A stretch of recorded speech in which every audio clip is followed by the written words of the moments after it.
Bueno, aprovechando que nos estás diciendo que aprendiste mucho, compártenos esos conocimientos. Cuéntanos un poquito de qué son los préstamos, cómo se manejan. ¿Y cómo determinas tú si alguien está listo o no está listo? ¿Qué te tienen que dar? ¿Qué hacemos? Entonces, la consulta consiste en que el cliente obtiene una deuda nueva y lo descalifica. En el transcurso del tiempo que está haciendo la aplicación. En el transcurso en el El contenido de este podcast es únicamente para fines informativos y educativos. Las opiniones y experiencias compartidas por el host o sus invitados son personales y no deben interpretarse como asesoramiento financiero, legal o de inversión profesional. Toda la información proporcionada, incluidas sugerencias o preferencias personales sobre tipos de inversión o estrategias financieras, es de carácter general y no constituye una recomendación personalizada. Las opiniones de los invitados y propias no reflejan necesariamente la opinión o posturas ni del host ni del podcast. Hoy tenemos un súper episodio junto a Michelle Tamés, experta en préstamos hipotecarios. Ella nos dio el paso a paso de lo que debemos hacer y esperar cuando estemos comprando nuestra casa. Así que si tú estás planificando hacer la compra de tu casa, quédate hasta el final. Te va a encantar y va a ser muy provechoso. Pero antes de continuar, quiero que te suscribas, le des like y compartas este video. Ahora sí, bienvenidos a El Dinero Está en la Calle. Hola a todos y bienvenidos a otro episodio de El Dinero Está en la Calle. En esta oportunidad con Michelle Tamés, quien es una experta en lo que es el financiamiento y préstamos hipotecarios. Michelle, gracias por compartir con nosotros y darnos la bienvenida en tu casa, que quiero decirte que tienes una casa muy bonita, muy bonita y la decoración también está muy bonita. Necesito que nos des esos datos que estamos comprando muebles ahorita. El dato que hay que tener es plata. ¿Okay? Más nada, lo más importante. Plata, porque todo lo que es decorativo es costoso. Es un poquito costoso, sí. Ahorita estamos nosotros también en el proceso de decorar la casa que tú nos ayudaste a comprar, por cierto. Aprovecho para darte las gracias. Voy a contar rapidito esta historia, no estaba planificado, pero cuando nosotros estábamos buscando comprar la casa en Florida, yo estaba en la búsqueda de un loan officer. Perdón, yo ni siquiera sabía que yo tenía que buscar primero un loan officer. Claro. Ya había tenido una experiencia anterior, pero siempre había sido primero en contacto con el realtor. Que es lo más común. Es lo más común. Entonces, el realtor me sugirió, él me dio los números de contacto de 2 o 3 personas, yo me puse en contacto con ellos, pero me cerraron las puertas, me dijeron que no, por los casos, las cosas específicas que tú bien conoces.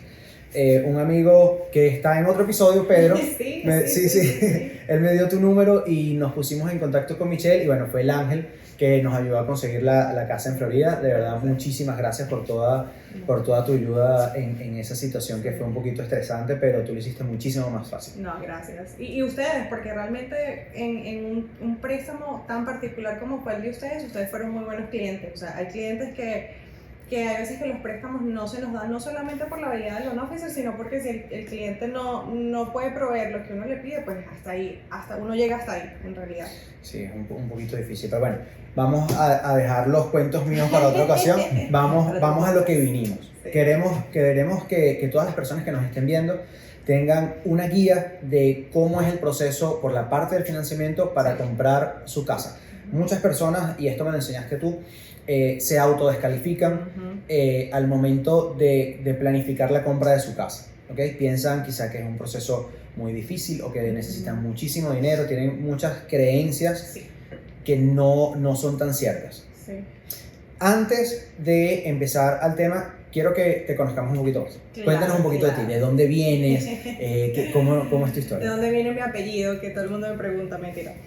Bueno, yo soy de Venezuela, soy originaria de Venezuela, nací, crecí en Venezuela. Mucha gente a veces cuando no me escuchan hablar piensan que soy americana, no sé por qué, pero nací y crecí en Venezuela. Me vine a Estados Unidos cuando tenía 22 años.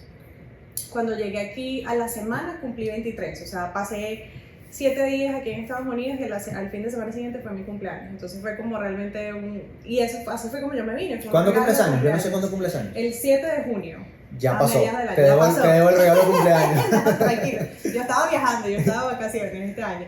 Entonces yo llegué, tenía 22 años, cumplí 23 aquí en Estados Unidos y realmente cuando yo me vine mi intención no era quedarme permanentemente. Vine por un regalo de cumpleaños, porque me vine para celebrar mi cumpleaños. Y estando acá, y era una de mis oraciones antes de irme a Venezuela, pues yo le pedí a Dios de que si era quedarme aquí en Estados Unidos, que me abriera las puertas, literal.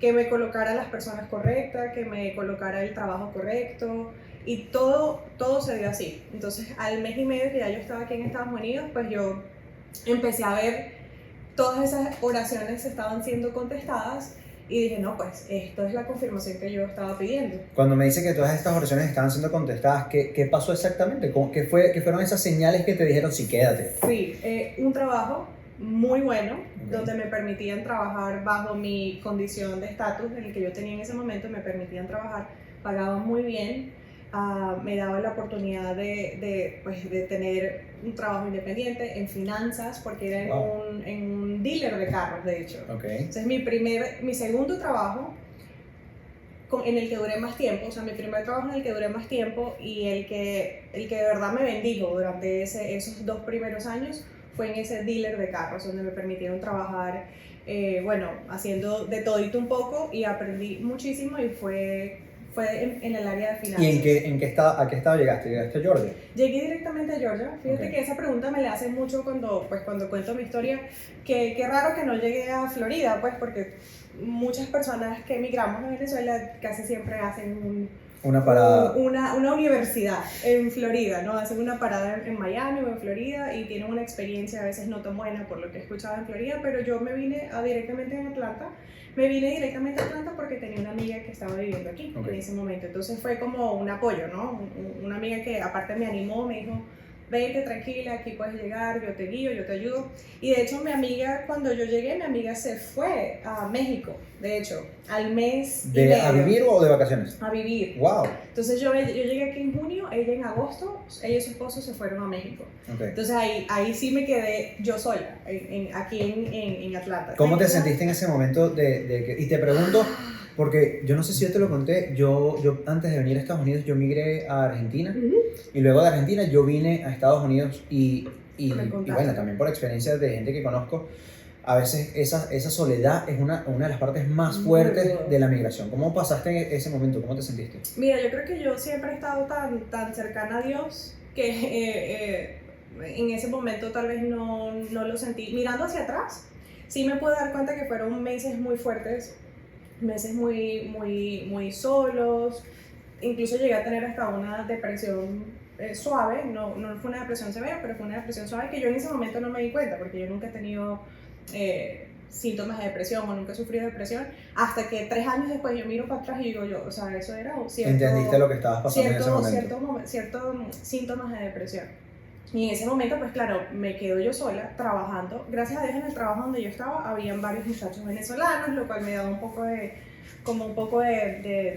calor, de casa, cercanía. De cercanía, me sentí podía hablar español y también tenía pues comunidad diferentes. ¿Ya tú hablabas inglés?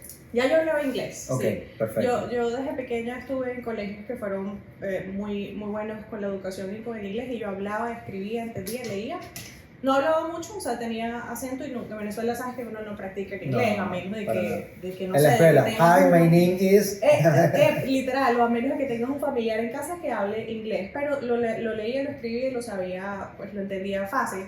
Cuando llegué aquí me costó mucho ajustar el oído al acento específico sureño, sí. de Atlanta, además. Entonces cuando llegué aquí, pues me adapté fácil, por así decir. También estaba joven. Yo creo que uno mientras más joven se viene, más se adapta. Bueno, pero también depende de la madurez, porque yo hubiese migrado a los 20 años y creo que mi historia sería un poquito difícil, un poquito diferente. Y eso creo que es parte también de mi historia, porque como te digo, yo siempre he estado tan aferrada a Dios que yo creo que Dios me mantuvo enfocada. Si no hubiese estado en Dios, no estuviese. ¿Te apoyaste en Dios para pasar ese momento? Totalmente. De hecho, cuando yo llegué, esta amiga que te digo que tenía aquí, la única amiga que tenía aquí, ellas el primer fin de semana que yo llegué eran amigos míos de Venezuela. O sea, no eran amigos que no conocía, eran amigos míos de Venezuela de hace muchos años. Ellos el primer fin de semana que llegamos fuimos a una iglesia, y yo hasta este año estuve atendiendo esa iglesia. O sea, yo estuve en esa iglesia conectada todos estos años desde que llegué, y creo que fue una de las cosas más importantes que me mantuvieron enfocada en mis metas, pues, estando aquí en Estados Unidos. Entonces yo llegué a ese trabajo, en ese trabajo aprendí muchísimo. Eso fue una de las señales que tú me preguntabas para responder tu pregunta. Luna. No sé si la ven en cámara, estamos aquí con Lunita. Ella quiere dar su historia, sí, también. Ella quiere protagonismo.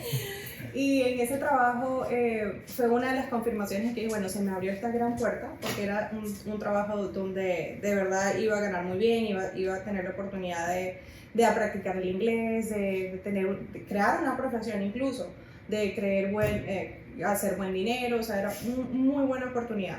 Y a la misma vez ya yo estaba conectada en esa iglesia y pues pequeñas cositas me fueron dando confirmación hasta que, bueno, dije, cuando tomé la decisión y me tocó hacer esa llamada y decirle a mi familia que no me regresaba, eso sí fue fuerte para mi familia. Para mí también, pero yo estaba aquí, o sea, yo estaba en mi día a día. Bien ocupada. Cuando uno está ocupado, uno no tiene tiempo para sentarse a pensar realmente qué es lo que uno siente o le pasa, pero mi familia sí se lo esperaban. No se lo esperaban, ellos no sabían que tú ibas a No se lo ver. esperaban. Wow.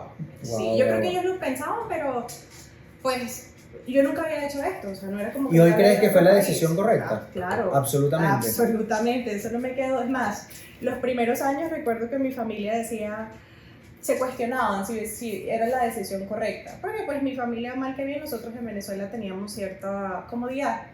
Y a los primeros años mi familia se preguntaba si realmente yo había tomado la decisión correcta. Y 5 años después, hasta 7 años después, hasta el día de hoy, ya me dicen, o sea, ellos más bien me dicen a mí, menos mal, gracias a Dios que tú tomaste esa decisión y que fuiste tan valiente para hacer lo que hiciste tú sola, porque te fuiste tú sola. Mi familia es pequeña, somos mi mamá, mi padrastro, mi hermano y yo, y somos un núcleo familiar pequeño que de un núcleo familiar pequeño no cualquiera se va. Sí, se queda usualmente son solo. más cercanos, más unidos, más cerquiticas todos. Totalmente. Muy cómico porque yo tengo familia, mis primos, ya tíos y primos que son mochileros, literal mochileros, o sea, viajan por diferentes países en mochila. Y ninguno había hecho lo que yo hice, entonces al final el chiste fue como que la que menos lo pensaban terminó siendo la mochilera que sí se fue y se quedó fuera del país. Entonces ese es más o menos un poquito de los primeros años aquí en Estados Unidos. Y en esos primeros años, además del momento que luego te diste que era una depresión, enfrentaste momentos, me dijiste que en un primer momento el tema migratorio fue un reto, el tema, pero una situación difícil que tú hayas quizá dudado en algún momento de si era la decisión, cómo afrontaste todos esos momentos difíciles que pasaste. Mira, siempre mi respuesta siempre va a ser la misma, o sea, gracias a Dios que yo estaba en Dios y que yo estaba conectada en una iglesia, y a pesar de que era una iglesia americana, que es muy diferente a nuestras iglesias en Venezuela, por lo menos a la iglesia a la que yo asistía, igualmente siempre me dio hasta cierto punto seguridad y apoyo. Y tenía un grupo de personas con las que yo vivía, yo tenía unas roommates que eran americanas. Okay. Entonces eso me permitió no solamente conocer la cultura, sino también sentirme acompañada y cuando estaba pasando por momentos así tenía gente con la que hablar, gente que cree lo mismo que yo creo, que me daba ese apoyo. Que eso es importante también. Muy importante, sobre todo si tú sales solo. Y ojo, no digo que emigrar solo es mejor que emigrar acompañado, porque de las dos formas es súper difícil, ¿ok?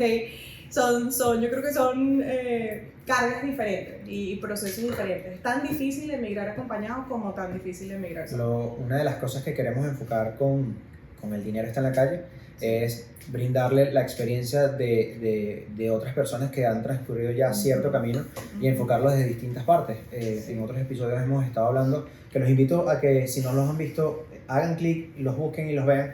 Hemos estado dando testimonios de personas que han, en este caso tú que emigraste sola, en otros casos que han migrado en pareja, en otros casos que han migrado con niños, y cada escenario y cada situación tiene sus propias dificultades. Ningún caso es más difícil que otro, porque cada quien enfrenta sus propias realidades y sus propias dificultades. Pero bueno, parte de la idea de esto es brindarle herramientas a todas esas personas para que vean esa experiencia, tomen los consejos, tomen lo que les sirva y salgan a la calle a buscar el dinero que está en la calle. Mira, te quiero preguntar algo. Me estás hablando de que estabas trabajando en un dealer de carros, en la parte de finanzas de dealer, haciendo otras cositas, que estabas en la comunidad, pero ¿en qué momento llegas a la parte, digamos, del mundo del real estate, del financiamiento de propiedades? Porque te viniste muy joven, no sé si tenías experiencia laboral de esta área desde Venezuela. ¿Cómo llegaste aquí?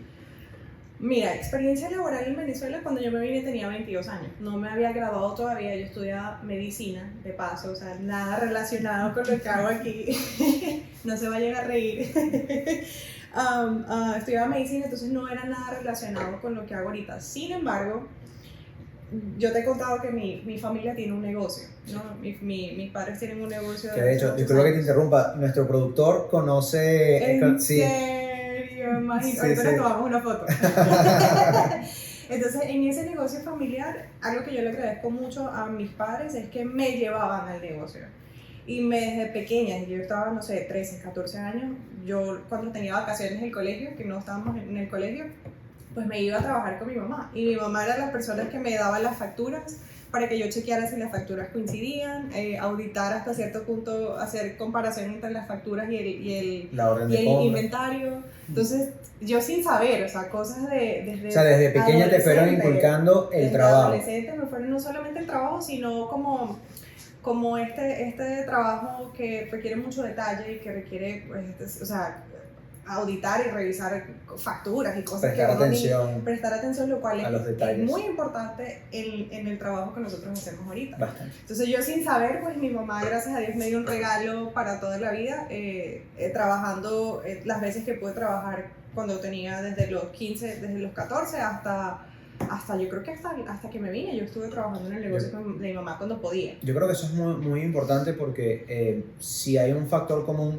en los casos de éxitos con las personas que hemos estado hablando, Okay. todos me han dicho que son personas que se dedican a trabajar, Ujú. que en un principio las cosas son fuertes, tienen 1, 2, Sí. hasta 3 trabajos, sacrifican 100%. muchas horas de sueño, sacrifican momentos con su familia, pero es un sacrificio que al Claro. principio tienes que hacerlo y, digamos, ponerte los pantalones Sí. y enfocarte en trabajar. 100%. Entonces, y que te lo hayan inculcado desde pequeña, creo que es un gran valor que Sí. te regaló tu familia. Sí, aunque yo a veces le peleaba a mi mamá de que no quería ir al negocio a hacer qué, o sea, si me podía quedar en la casa pues jugando en la computadora o haciendo cualquier cosa como cualquier adolescente, pues mis padres de verdad que eso uno no lo agradece ni lo puede entender cuando uno está adolescente, pero ya de adulto y después de haber emigrado, un valor increíble. Yo también viví, cuando estudié medicina, yo viví fuera del estado, o sea, yo viví en San Juan de los Morros, porque yo estudié en la Universidad UNER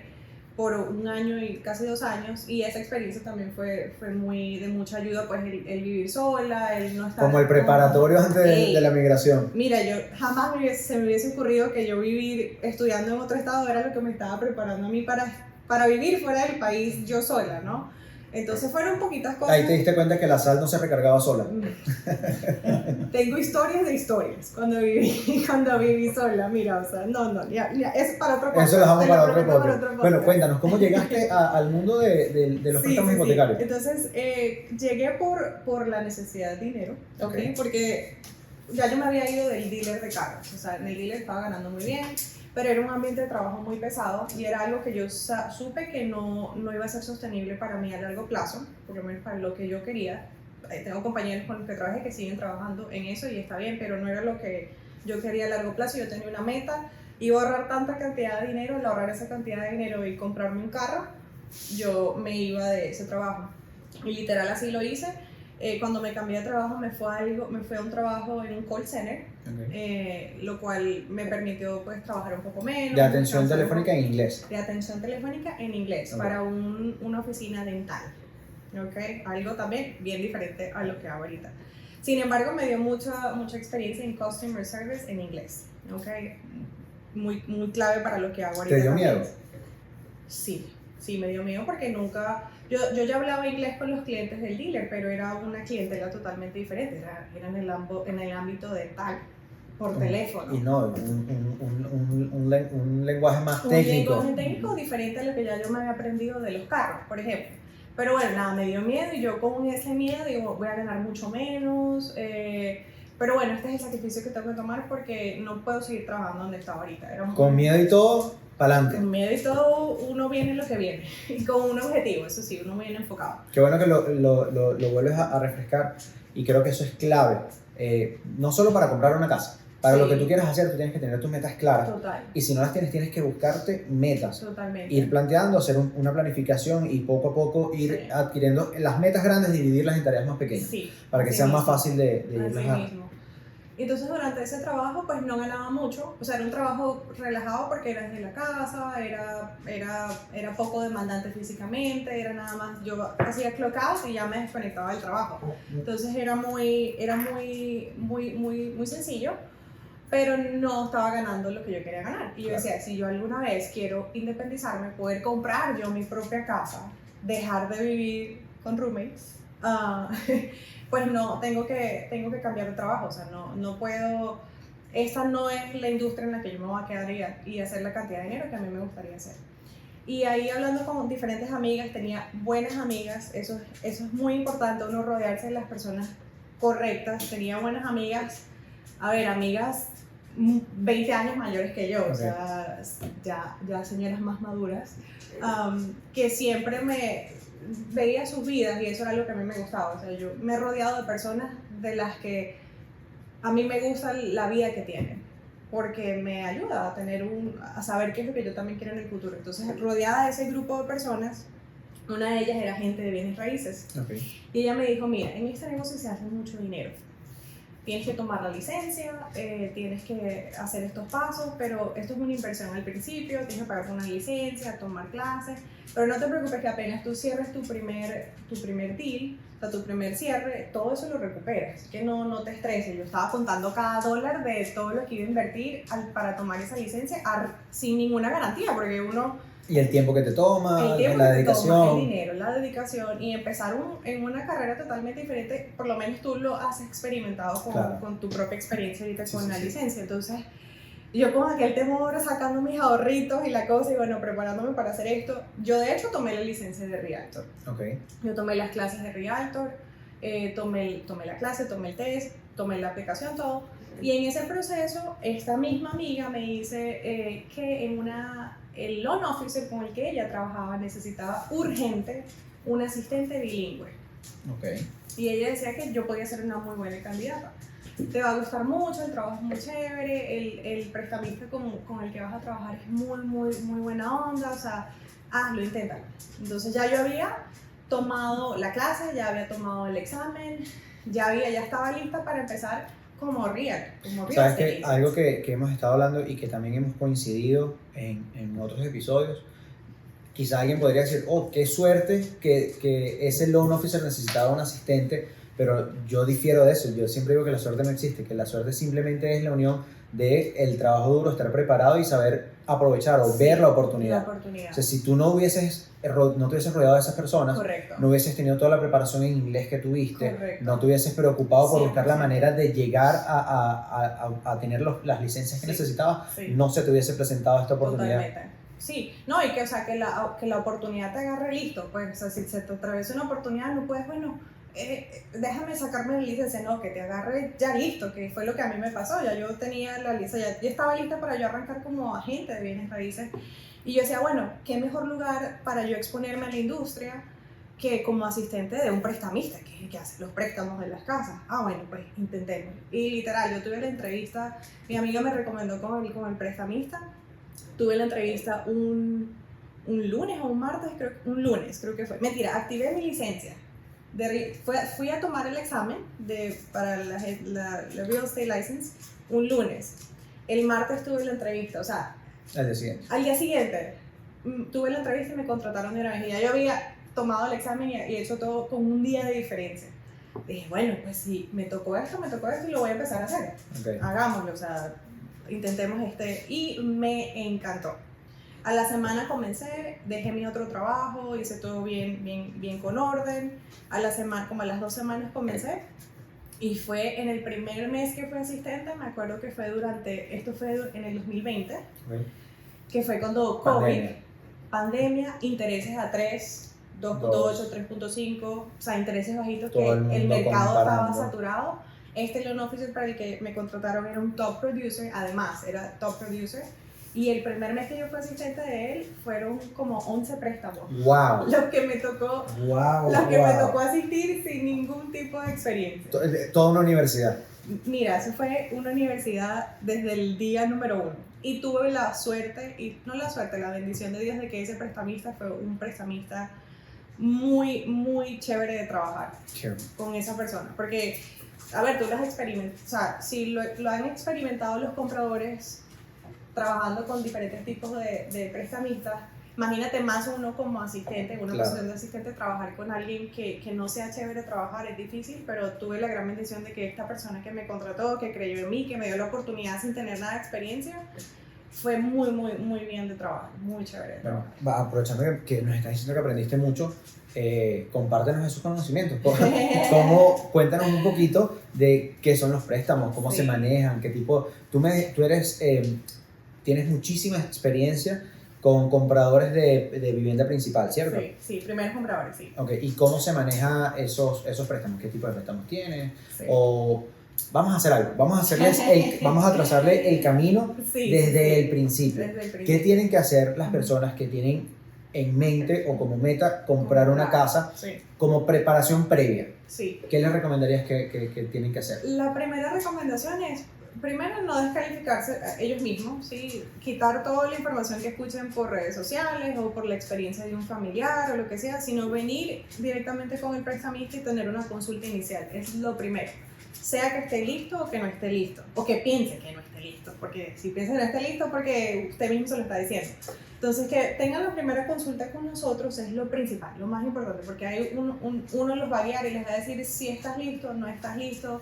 Tu crédito necesita tiempo, necesita cariño, necesitas ahorro, necesitas etc. ¿Y cómo determinas tú si alguien está listo o no está listo? ¿Qué te tienen que dar? ¿Qué hacemos? Entonces, la consulta consiste en revisar algunos documentos, principalmente documentos financieros del cliente, revisamos el crédito y revisamos pues IDs y otros documentos adicionales.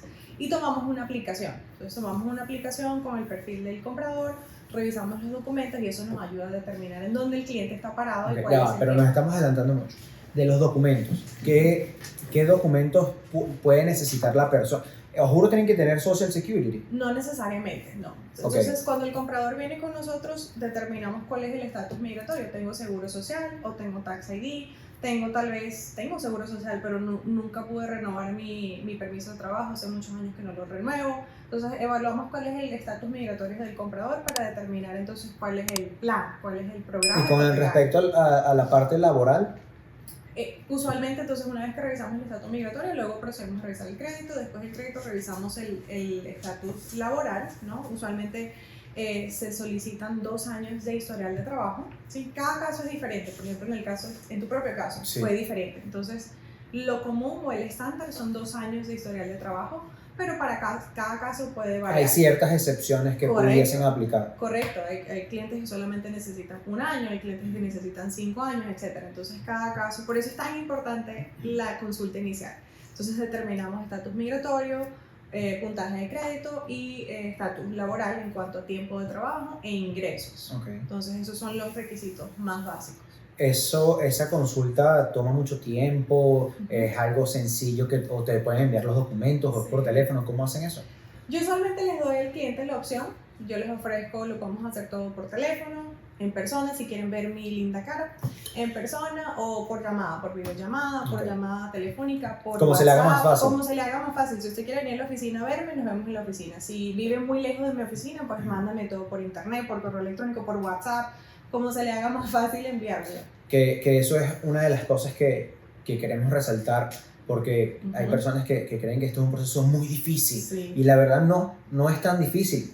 Tienes unos requisitos que cumplir y Sí. hay ciertos documentos que vas a necesitar, pero todo es paso a paso. Claro. En verdad no es algo difícil. No es tan complicado, o sea, no, lamentablemente pues hay casos de casos, ¿no? Pero inicialmente no es tan complicado, es los documentos más básicos y la llamada, la aplicación y la consulta inicial. ¿Cómo llenan esa aplicación? ¿Te la llenan, la pueden llenar a mano, por internet? ¿Tú la ayudas? ¿Cómo se hace?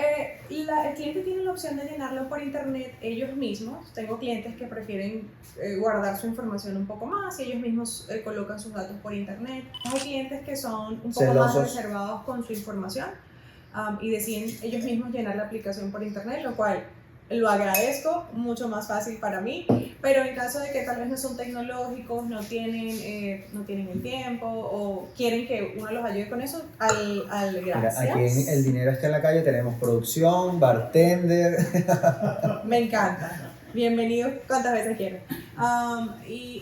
Me envían la información a mí y yo con los documentos yo misma completo la aplicación. No es complicado, o sea, no es complicado. Okay. Una vez que llenan esa aplicación, ¿cuáles son los posibles escenarios de resultado de esa aplicación? Los posibles escenarios, el que todo el mundo quiere escuchar, es que pudiste ser precalificado por cierta cantidad de dinero, lo cual es excelentes noticias. Eso ya le permite al comprador tomar los siguientes pasos en comprar una casa.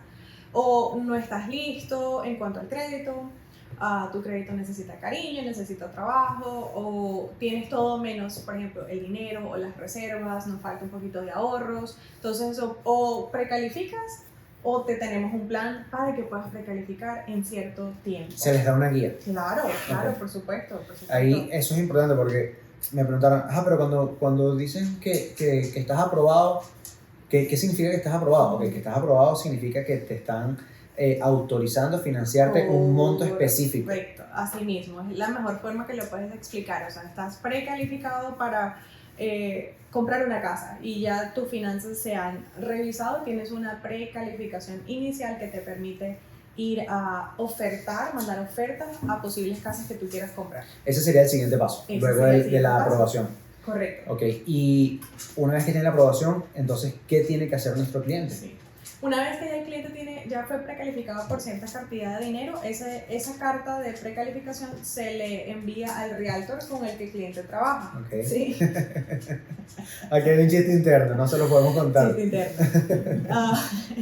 Entonces, esa carta de precalificación se le entrega al agente de bienes raíces con el que el cliente está trabajando, ¿sí? El agente de bienes raíces con esa carta empieza ahora su parte del trabajo. El proceso de comprar casa es un trabajo en equipo, no es algo que hacemos nosotros únicamente solos o que hace el agente de bienes raíces solo.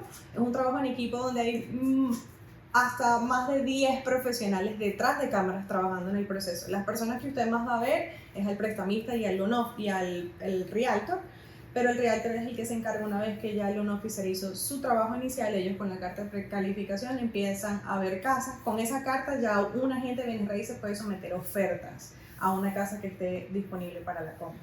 Ok, quiero que aclaremos algo porque hay personas que tienen muy buen ingreso mensual y quizás te dicen, bueno, no, yo gano X cantidad de dinero, yo puedo comprar una casa. Pero hay detalles que no están tomando en cuenta y quiero que quizás los aclaremos un poco. El hecho de que ganes mucho o poco te beneficia, te afecta en comparación con los gastos que tengas, los gastos que no tengas. ¿Cómo ellos pueden entender ese juego de ingresos versus gastos? Sí, eso es muy importante. Creo que el 80% de nuestro trabajo es analizar ese ingreso versus gastos, ¿no? Entonces, para eso nosotros corremos el crédito. El crédito nos permite a nosotros ver las deudas, los liabilities mensuales, las obligaciones de pago mensuales que un comprador pueda tener versus o en contra del ingreso que gana. Entonces, el ingreso que yo gano menos lo que gasto, ese poder de compra es lo que el banco utiliza para precalificar. Para calificar y en base a eso es que te dicen cuánto puedes asumir en una hipoteca. Correcto, así es. Okay. Hablaste de correr el crédito. Esto es otra cosa que yo sé que a las personas le da miedo. Okay. No es mentira que cuando te corren el crédito te bajan puntos de tu credit score baja, pero no en todos los escenarios, no en todos los casos es así. ¿Tú puedes explicarnos por qué o en qué casos no y en qué casos sí? Sí. Buena pregunta. Cuando nosotros corremos el puntaje de crédito, el reporte de crédito, hay varias formas de chequear el crédito, el puntaje de crédito o de correr el reporte de crédito. Hay una que sí baja puntos y es la que queda como registrada. Eso se llama un hard pull o un hard inquiry. Es un jalón de crédito fuerte, por así decirlo, por traducirlo. Y ese sí baja puntos y queda registrado en el reporte. Okay. ¿Sí? Ahora, lo que usualmente yo ofrezco a mis clientes es hacer un chequeo suave en el crédito, lo cual es como un borrador. Entonces ese borrador me permite ver las deudas, me permite hacer una precalificación completa sin dejar un inquiry en el reporte de crédito del cliente, por lo tanto no baja puntos. Y si baja puntos es 1 o 2 punticos, no son 30, 40 puntos como lo hace un que eso es lo que utilizas para ver el estatus inicial de la persona. Correcto. Y en caso de que tengan que hacer algo, le dibujas el plan a seguir. Así mismo es. Qué curioso. Así es. Mira, y no todos los bancos lo ofrecen, voy a aclarar, ¿okay? No todos los bancos hipotecarios ofrecen hacer un soft pull o un chequeo suave en el crédito. La mayoría de los prestamistas te chequean el crédito de una vez y pues ya así quedó, ¿no? ¿Qué diferencia hay entre las personas que trabajan bajo relación de dependencia y las personas que son autoempleados o que Ok. tienen negocios propios Okay. a efectos de una hipoteca? Buena pregunta. Las personas que son empleadas por un empleador, por una compañía, tienen una forma de pago diferente a una persona que es independiente, ¿no? O sea, yo trabajo, a mí mi empleador me paga, me descuenta taxes y yo hago mi reporte anual con los taxes que voy pagando todos los meses.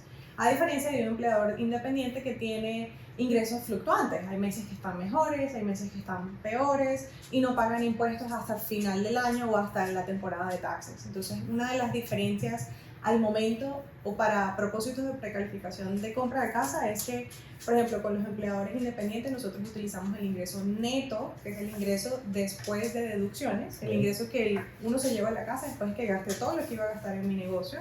Ese es el ingreso que el banco hipotecario considera para un empleado independiente.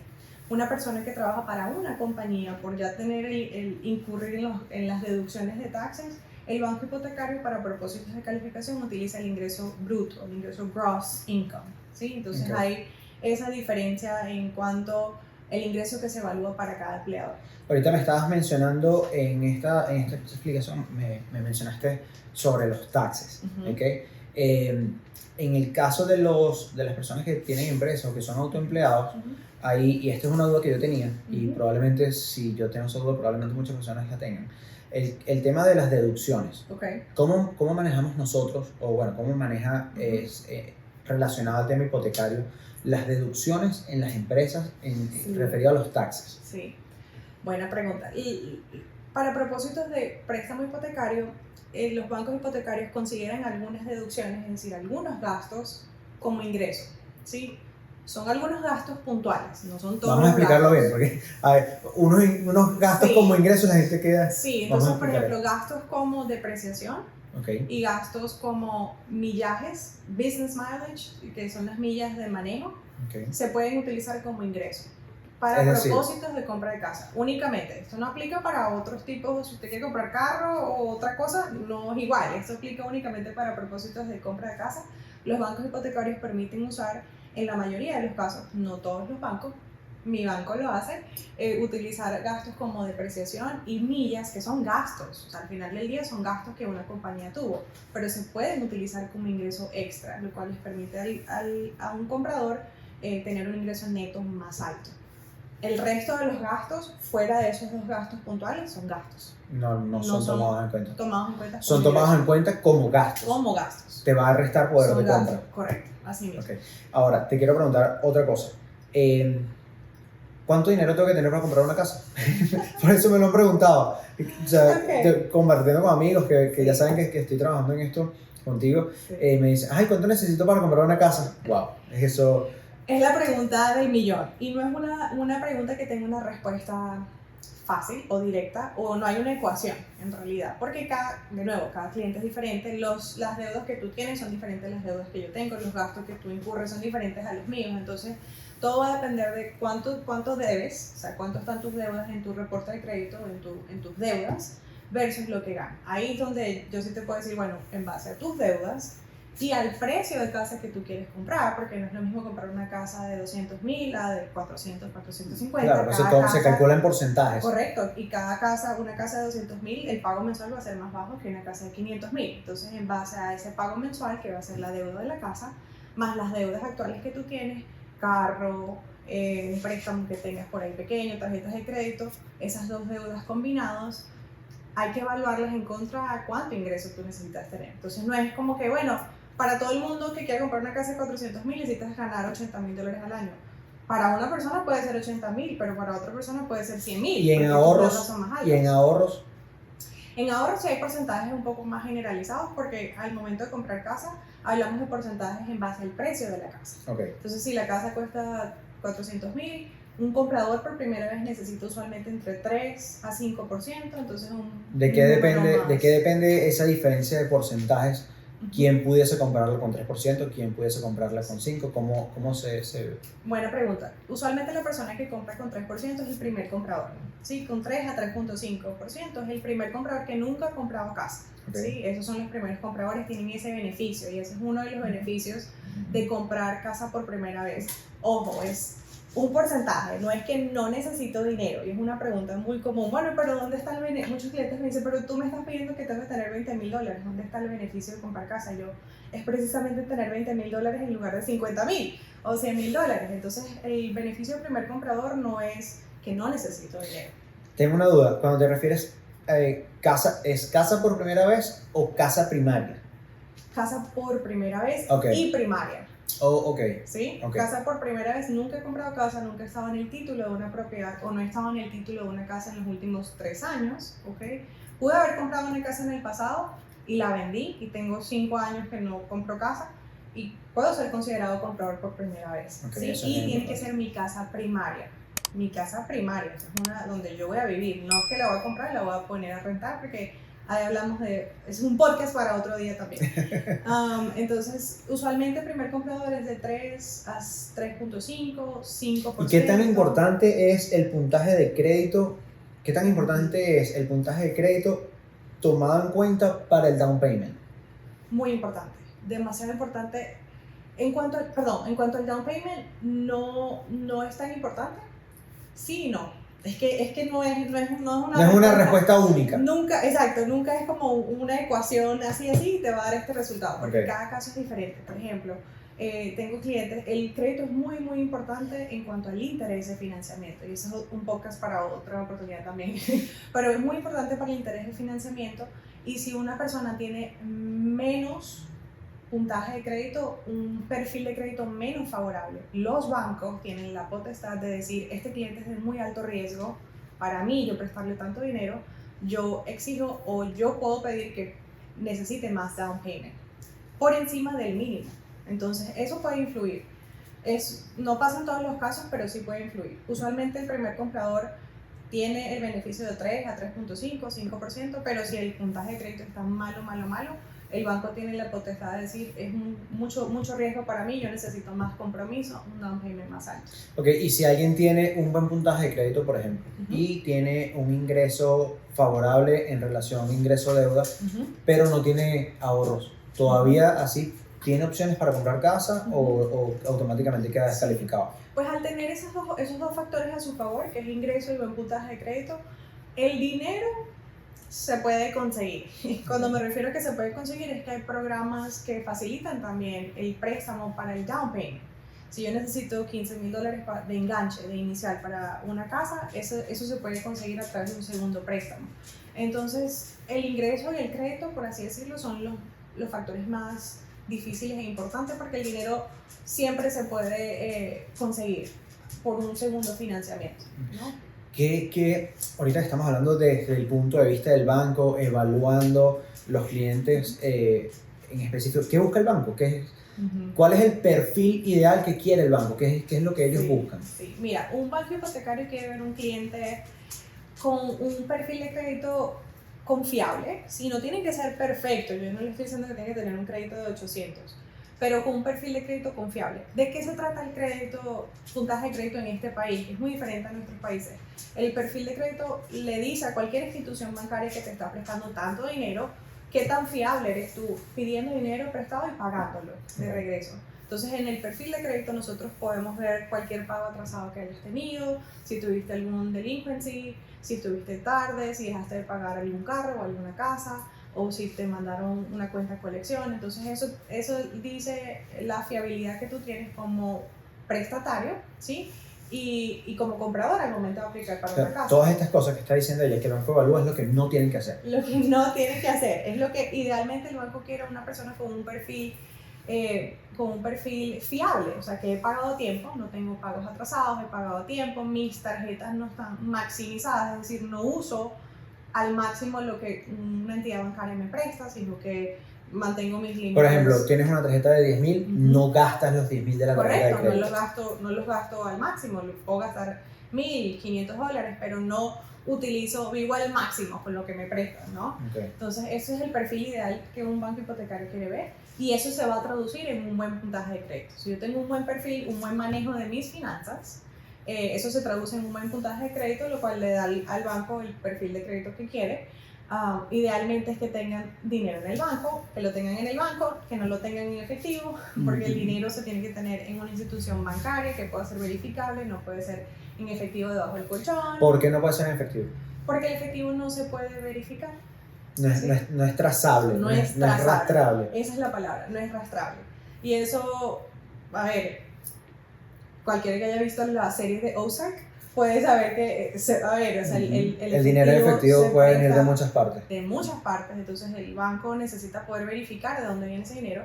Por eso el banco hipotecario pide que el dinero esté depositado en una cuenta bancaria por al menos 1 o 2 meses, lo mínimo, ¿no? Entonces, buen perfil de crédito, buena fiabilidad, dinero en el banco y ingresos, saber que el trabajo sea estable, que si yo gano... Cuando te refieres a estable, es que la persona tiene que haber trabajado en una misma empresa durante un largo tiempo.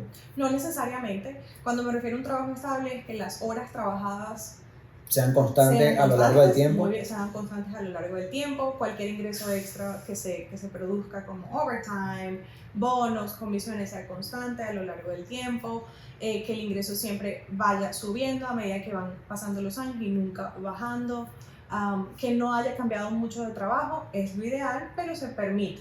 O sea, no es como que no lo puede pasar. Yo puedo haber cambiado de trabajo si tengo una justificación, si me fui a un trabajo que me paga mejor, si me ofrecieron una mejor posición, eso es como que cada caso es bien específico. Sí. Cada no, caso lamentablemente, o no lamentablemente, eso hace este trabajo interesante. Y es hasta un beneficio. Sí, claro, y no tienes que tener un perfil, no tiene que ser todo cuadradamente, ¿no? Todo puede tener, siempre se puede explicar, me gusta mucho que mi manager me dice siempre cuando tenga sentido y se puede explicar, se puede hacer. Okay. ¿Sí? Entonces, no tiene que ser algo rectangular. El hecho de que alguien haya sido precalificado o preaprobado, ¿es 100% seguro que tiene el dinero asignado? Muy buena pregunta. No necesariamente. Por eso es que la consulta inicial es una precalificación. La aprobación final se hace antes de la firma del cierre.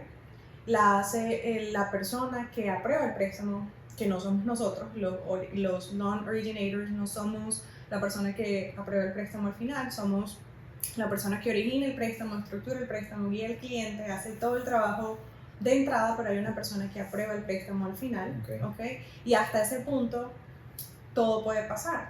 Digamos que he tenido casos que el cliente obtiene una deuda nueva y lo descalifica. En el transcurso del tiempo que está haciendo la aplicación. Que en el transcurso en el que salen precalificados hasta que se cierra la compra de la casa, ¿sí? Y esto puede pasar en cualquier momento, puede pasar cuando estoy viendo las casas, o cuando ya estoy bajo contrato, o 2 días antes del cierre, ¿sí? Entonces yo desde el momento que yo le entrego la carta de precalificación al cliente, yo le doy instrucciones. Esto es lo que puedes hacer y esto es lo que no puedes hacer. ¿Cuáles son algunas de las cosas que no pueden hacer? Y hago énfasis, editor, por favor, no aquí, no se puede hacer. Cosas que no se deben hacer es cambiar de trabajo sin consultarlo con nosotros, porque sí se puede cambiar de trabajo, pero tenemos que estructurarlo nuevamente. Entonces, el momento que usted sale precalificado, tiene que tener muy buena comunicación con nosotros, los prestamistas, porque somos los que le vamos a poder aconsejar de la mejor forma. Cambiar de trabajos en diferentes industrias, por ejemplo, obtener deudas grandes en el crédito que van a afectar estos números de precalificación. Por ejemplo, le provocó comprarse un carro. Un carro. O le prestó su crédito a un familiar para que eso pasa muchísimo. Correcto, comprarse un carro es usualmente las deudas más grandes que se obtienen. Una moto o un lease, por ejemplo, eso también es una deuda. Hablando de los carros, y vamos a hacer un salto, pero sabes que hay muchas personas que, por ejemplo, ponen su crédito para comprarle un carro a los padres, por decir algo, o a los hijos. Sí. Pero el carro no es de esa persona. Correcto. Y el pago lo hace la persona que es dueña del carro, el padre o los hijos. ¿Qué se puede hacer en ese caso? Porque ese carro, esa cuota Esa mensual de deuda. ese carro te está afectando en tu poder de compra. Correcto. ¿Qué podemos hacer allí? Se pueden hacer varias cosas. Los requisitos o las excepciones que se puedan conceder va a depender del tipo de programa, ¿sí? Por ejemplo, el programa convencional tiene diferentes lineamientos a FHA, pero en líneas generales es que la persona que esté pagando la deuda pueda verificar que la ha estado pagando por 12 meses, un año de historial de pago de la persona que es dueña de la deuda. Y usualmente... ¿Y cómo, disculpa que te interrumpa, cómo verifican eso? Con estados de cuenta bancarios. Ok. Sí, digamos, yo saqué un carro con mi esposo, ¿no? Pero él sacó el carro bajo su nombre, pero el carro era para mí. Entonces yo hacer los pagos desde mi propia cuenta personal, que no esté unida a la de mi esposo, porque si él está en la cuenta en conjunto, es dinero de él, es cuenta de él, ¿no? Entonces si tenemos una cuenta separada, donde yo pago el carro desde mi propia cuenta, puedo verificar que la cuenta está bajo mi nombre, que el dinero es mío y que la deuda es mía, a pesar de que está bajo el crédito de mi esposo, eso es verificable. Okay, entonces, truquito. Si ustedes están en esta situación, que viven en pareja o le prestaron su crédito para sacar a un familiar, a un amigo, lo que sea, pero si están en pareja y tienen cuenta conjunta, sepárenla y cada quien empieza a pagar su carro por separado. Sí, correcto. Sí, y que es la realidad, o sea, en la realidad es que la deuda es mía, no es de los dos, entonces Claro. ¿por qué pagarla? Estábamos hablando de excluir la deuda. de excluir la deuda. Entonces sí, y es real, o sea, si la deuda no es mía, ¿por qué voy a pagarlo de una cuenta en conjunto con otra persona si no es de esa persona? Entonces, como tú dices, el truco o lo que se debe hacer realmente es tener una cuenta por separado donde yo me responsabilizo por ese pago por 12 meses, en adición, dependiendo del programa, en adición de que yo también haya estado en el contrato de ese carro. Si esa deuda se muestra como una deuda joint en el crédito, es más favorable que podamos excluirla, ¿sí? Como deuda. Y depende del programa. Y eso con solo darte los estados de cuenta donde esa persona está haciendo los pagos que no soy yo, Correcto. ¿ya con eso es suficiente? 2 estados de cuenta bancarios de esas cuentas, más el contrato donde muestre que las dos personas estamos en el contrato. ¿Sí? Ok. Bueno, no hay que hacer ningún otro trámite, simplemente presentar esos documentos. Correcto. Y no, hay muchos clientes que me dicen, no, pero yo puedo pagar esa cuenta, yo la puedo pagar porque realmente es mía, entonces yo voy y la pago para ya quitársela del crédito a la persona que la tiene. Eso también les puede perjudicar, les perjudica el puntaje de crédito, les perjudica... ¿Por qué les perjudica cerrar la cuenta si ya no la van a tener? Porque cuando cierras una cuenta, un préstamo, que es conocido como un installment loan, un préstamo, usualmente son préstamos installment. ¿Qué significa installment? Que son préstamos con pagos Recurrentes del mismo monto. y con pagos, con pagos ya colocados. O sea, tú vas a pagar este carro en 72 meses, digamos, un carro de 72 pagos. Al tú pagarlos tu deuda queda saldada, tú no tienes acceso a ese dinero otra vez porque fue un pago que se comenzó, se pagó y se cerró. Ese tipo de préstamos, cuando se pagan por completo, se cierra ese historial de crédito y eso afecta el puntaje de crédito. Okay. Mientras tienes esa deuda abierta y la estás pagando, te genera historial de crédito. Al momento que tú la pagas, chao, se perdió ese historial de crédito. Va a quedar registrado en el crédito, pero tu puntaje se va a ver afectado. ¿Okay? Entonces, eso puede afectar el puntaje de crédito de los clientes. Por eso es que es muy importante que nos dejen saber qué tipo de movimientos financieros piensan hacer, cuáles son las opciones que tienen para uno poderlos aconsejar mejor. A diferencia de una tarjeta de crédito, por ejemplo, las tarjetas de crédito uno las paga a cero y las puedes volver a usar. Las pagas a cero y las puedes volver a usar. Eso se llama una cuenta revolving, que está constantemente como en cíclico, ¿no? Esas cuentas se pueden pagar y usar sin afectar tu crédito. Ok, ahorita estamos hablando de crédito y me mencionaste que el crédito es lo que, tu puntaje de crédito en gran parte es lo que va a determinar el puntaje el porcentaje de intereses que te va a tocar. ¿Cuándo sabe la persona cuánto le va a tocar de interés en su préstamo hipotecario? Al momento de precalificarlos, yo les doy un estimado. Ok, Un estimado inicial. ¿Por qué estimado? Porque los intereses cambian todos los días. Los intereses fluctúan con la economía, con la Reserva Federal, tal cual como la bolsa de valores. Cambia a cada minuto, a cada hora. Entonces, por eso al principio les damos un estimado. En el momento que el cliente sale con la carta de precalificación, se lleva una idea estimada de los números, de su pago mensual, de su monto total. Pero en el momento que están buscando casas, pueden pasar 3, 4 meses, 6 meses, un año. Yo he tenido clientes que han durado hasta más de un año buscando casas. Una persona que yo le di el interés hace un año por supuesto no va a ser lo cariño, mismo. no va a ser el mismo interés hoy día. Puede ser mejor, puede ser peor, pero la idea es que es un estimado inicial porque los intereses fluctúan con la economía. Es para que tengan una idea y se vayan preparando. Correcto. Y sabes que hay algo que cuando yo estaba comprando casa, cuando estaba del lado del cliente, a mí me confundía mucho. Yo creo que me decían, no, pero tú puedes comprar puntos. Ay, sí. Puntos, ¿cómo es eso? ¿Con Explícanos. qué se comen esos puntos? Bueno, entonces los puntos en el mundo hipotecario, los puntos, cuando un prestamista habla de comprar puntos o puntos de descuento, hablamos de poder disminuir el interés a cambio de un pago o de un fee adicional que se le cobra al cliente. Entonces el interés sin ningún costo adicional para el cliente puede estar, digamos, por ejemplo, 6%, por ejemplo. Entonces cuando yo les digo a mis clientes, este interés se puede mejorar a cambio de que tú traigas más dinero al cierre, es decir, pagando un fee adicional para que ese interés se pueda disminuir. Eso es lo que significa comprar. Básicamente comprar interés. Pagarlo adelantado. Prepagarlo por adelantado, exactamente. Así Mira, hay algo que la gente no lo sabe, pero también es que no es usual que lo sepan, no tienen que saberlo. Okay. Pero yo quiero, y parte de la intención de todo esto es que la gente tenga la información. ¿Qué es FHA? ¿Qué es convencional? ¿Qué es eso? ¿Con qué se come? Okay. Estos son los nombres que se le dan a los programas más comunes. Convencional es porque está respaldado por las agencias privadas, Fannie Mae y Freddie Mac, y FHA porque está respaldada por la agencia del gobierno. Okay. Facilito, para no irnos a más detalle que enrede más al comprador, un préstamo que está respaldado por el gobierno y un préstamo que está respaldado por agencias privadas. O sea, el FHA es un programa de gobierno que Correcto. beneficia a los primeros compradores. Correcto. Para que se les haga más fácil y económico comprar su primera vivienda. Sí, entonces los beneficios de FHA en comparación a otros programas es que le permite a un comprador con un crédito menos perfecto poder comprar y con radios de precalificación, es decir, con más poder de compra. Okay. Más poder de compra y crédito menos perfecto. Es decir, es como una lupa, te amplifica las posibilidades. Sí, es un poco más flexible que otros programas que son un poco más estrictos. ¿Sí? Okay. Tiene beneficios y tiene pros y cons. ¿Cuáles serían las contras? Las contras sería que, por ejemplo, ese programa cobra un funding fee, ¿sí? Cobra un fee que otros programas no cobran, y tienen un mortgage insurance que es permanente en el préstamo, no se puede remover. ¿Qué es un mortgage insurance? Aquí estoy bombardeando preguntas y bombardeando preguntas.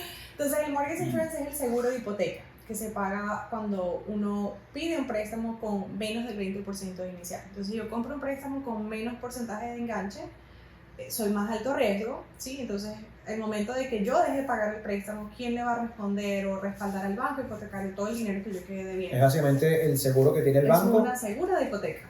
Un seguro de hipoteca que el banco obliga al comprador a pagar al comprar con menos down payment. Por ser más alto riesgo, entonces debes pagar seguro de hipoteca para proteger mi inversión. ¿Y ese seguro de hipoteca lo va a tener por toda la vida del préstamo o es un tiempo determinado? En FHA, dependiendo del down payment que se coloque, puede durar entre 11 años o para toda la vida del préstamo, ¿sí? Dependiendo del enganche que se coloque.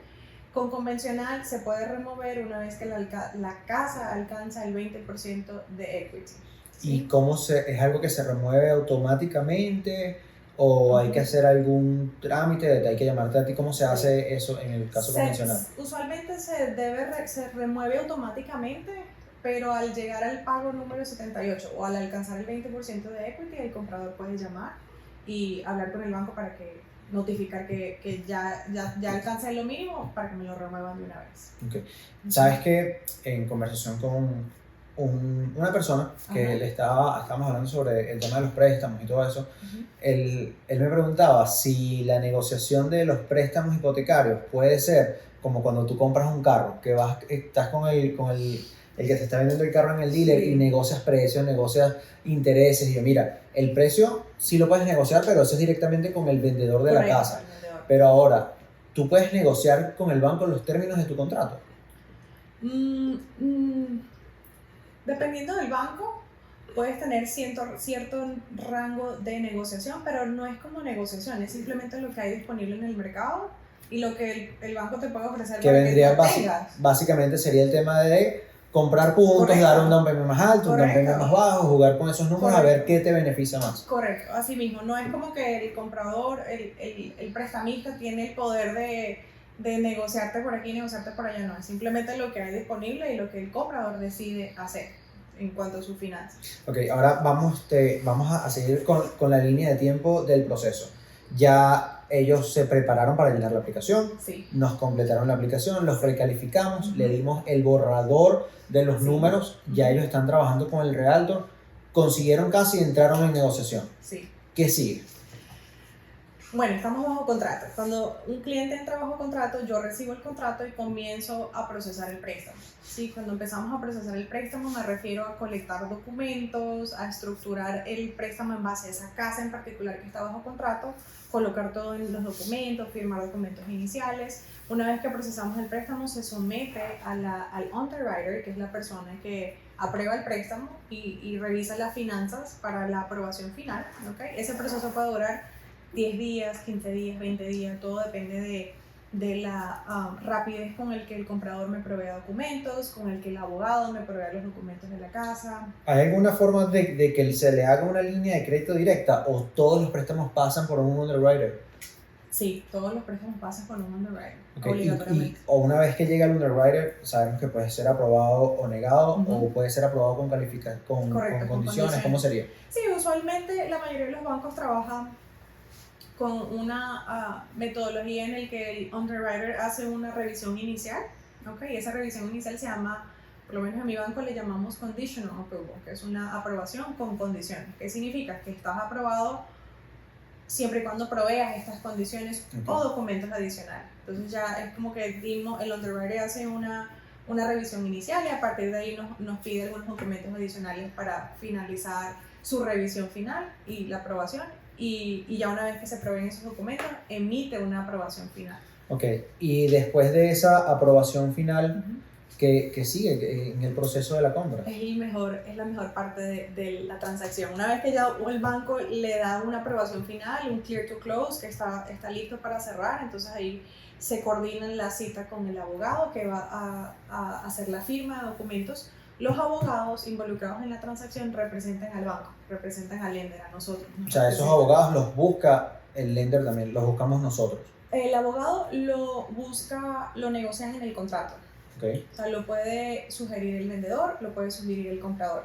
Se negocia dentro del contrato inicial. Entonces no lo buscamos nosotros, es lo que estipulen en el contrato. Okay. Entonces nosotros trabajamos con el abogado que aparezca estipulado en el contrato y ellos son los que representan al banco el día del cierre, explican todos los documentos al comprador el día del cierre, hacen la firma, se encargan de la distribución del dinero el día del cierre y ya al llegar al cierre, pues ese es el Ahorita que estás hablando de distribución del dinero, y esto no, creo que no lo hablamos, Uh-huh.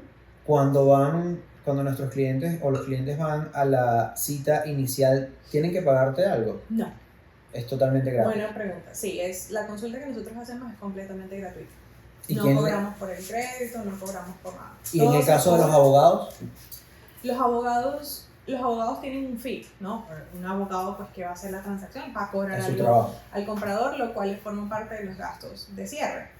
Entonces eso se estipula dentro del total que se requiere para la firma y el cierre final. Ok, ahora estamos tocando otro tema que son los gastos de cierre. Hemos hablado de down payment, Sí. hemos hablado de intereses y hemos hablado de Correcto. gastos de cierre. Correcto. Yo con la primera vez que compré una casa, Ujú. yo entre tanta información que me iban dando, Sí, yo no diferenciaba entre down payment y gastos de cierre. Entonces, en un momento me dijeron, no, el down payment es 3.5%. correcto. Y yo sacaba la cuenta con el down payment y me dice, pero es que esto ¿De no dónde me da viene la 3.5%. Sí. Pues podemos explicarlo y aclararlo un poquito por si alguien tiene la duda. Claro, y de hecho esa pregunta me la hicieron ayer en una clase que estábamos dando.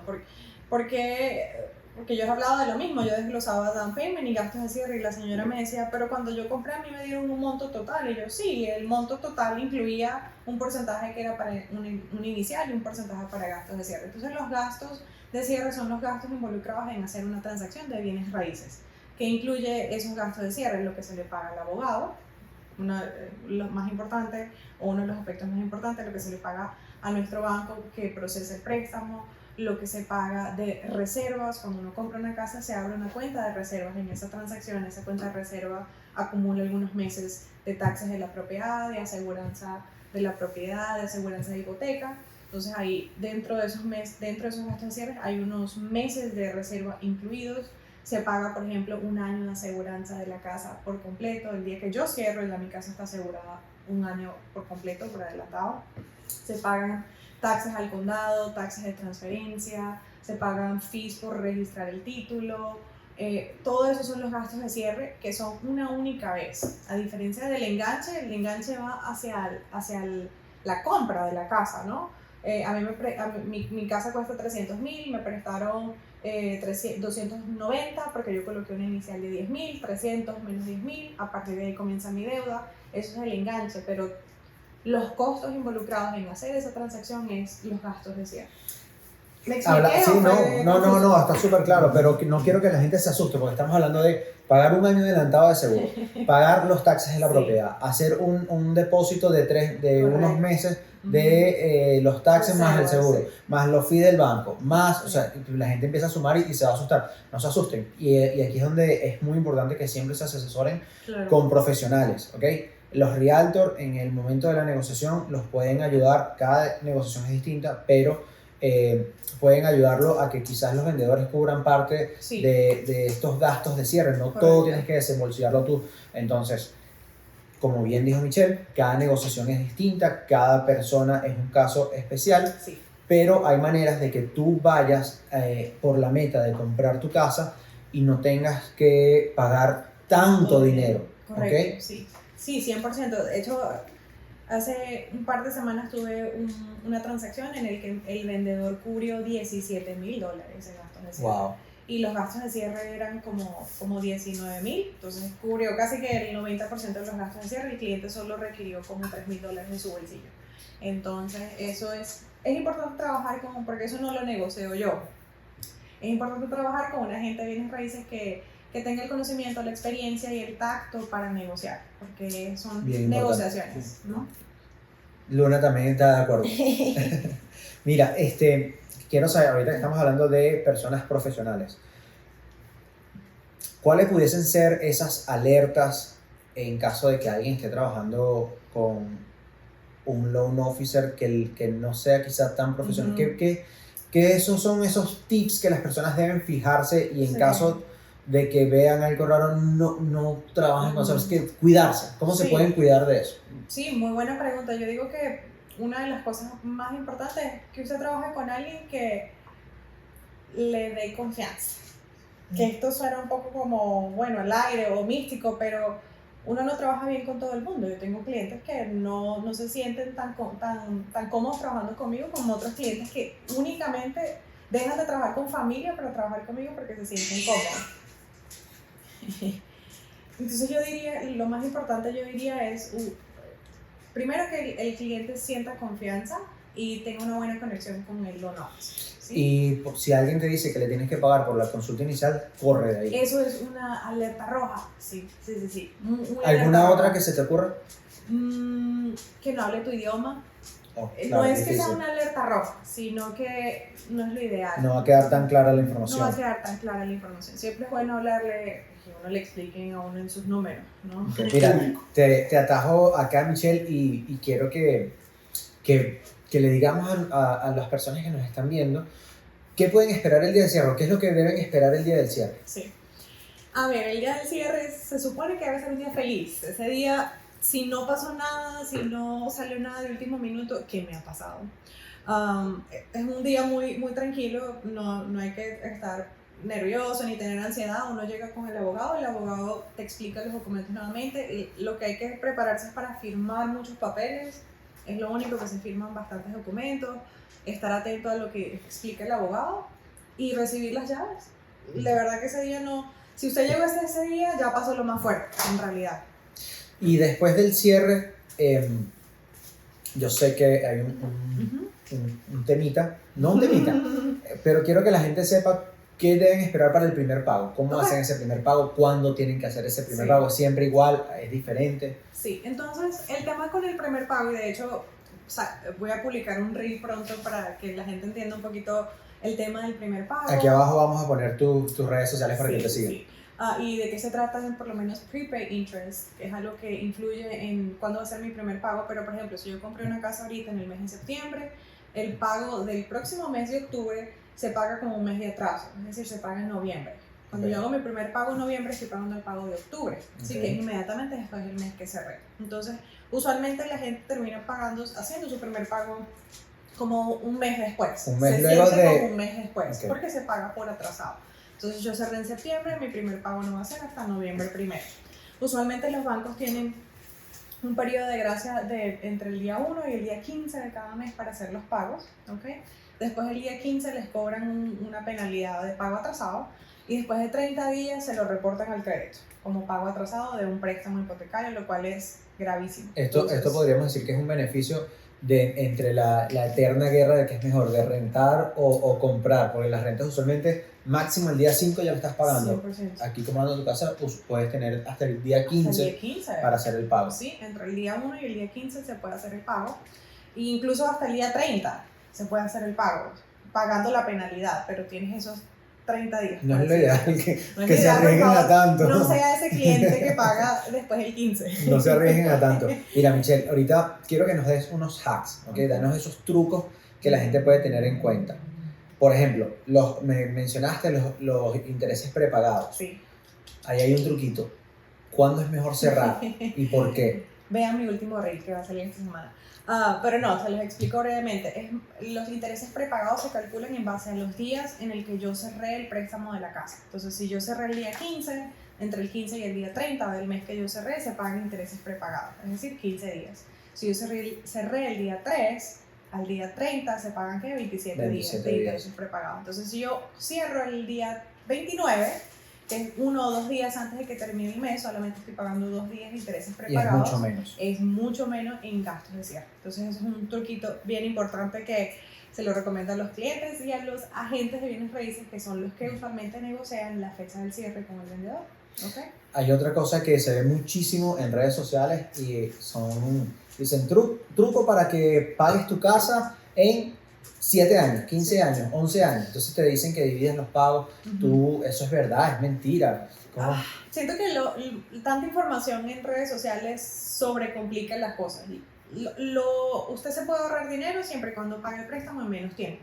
La forma más fácil que uno lo puede colocar. Si el préstamo es por 30 años, pues págalo en 15, págalo en 20. ¿Cómo se paga ese préstamo en menos tiempo? Disminuyendo el principal, la deuda con el banco, en menos tiempo. Literal. Si yo pago una deuda que tengo para 30 años, la pago en menos tiempo, me estoy ahorrando esos años de intereses. El banco cobra intereses sobre la cantidad de años que financia, pero si me está financiando en la cantidad de dinero en 10 años, me ahorré 20 años de intereses. Ya la estrategia como lo vayan a hacer depende de cada persona. De la economía familiar. Pues si tu pago son 2.255,36, puedes llevar ese pago de 2.200 a 2.500 mensual y estás pagando $200 más cada mes. Correcto. O a final de año puedes hacer un pago extra de una cuota, de las cuotas que tú quieras. Sí, no hay realmente una fórmula fija que te vaya a cortar intereses más o menos. Y la clave es que usted entienda que pagándole menos tiempo, pago menos dinero, pago menos intereses. ¿Y el banco pone alguna penalización por pagar antes? No, en casas primarias principales no hay penalización por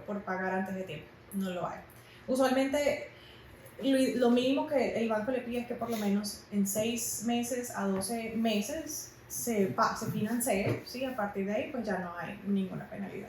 Okay. ¿Y hay alguna manera quizá de ahorrar dinero, por decirlo de alguna manera, en cuanto a los taxes de la propiedad o quizá en cuanto a los seguros? No lo sé. Sí, hay algo, por ejemplo, en cuanto a los taxes, el Homestead Exemption. El Homestead Exemption es una excepción o un descuento que le hace el condado a los taxes de la propiedad cuando esa propiedad está registrada como casa primaria, como casa que se ocupa como una casa principal, no como una casa de inversión. Usualmente las casas de inversión son taxadas a un valor diferente, más alto. Pero si yo vivo ahí como casa primaria, no genero ingresos, no es una casa de inversión, no es renta, y aplico para el Homestead Exemption, el condado le hace un beneficio.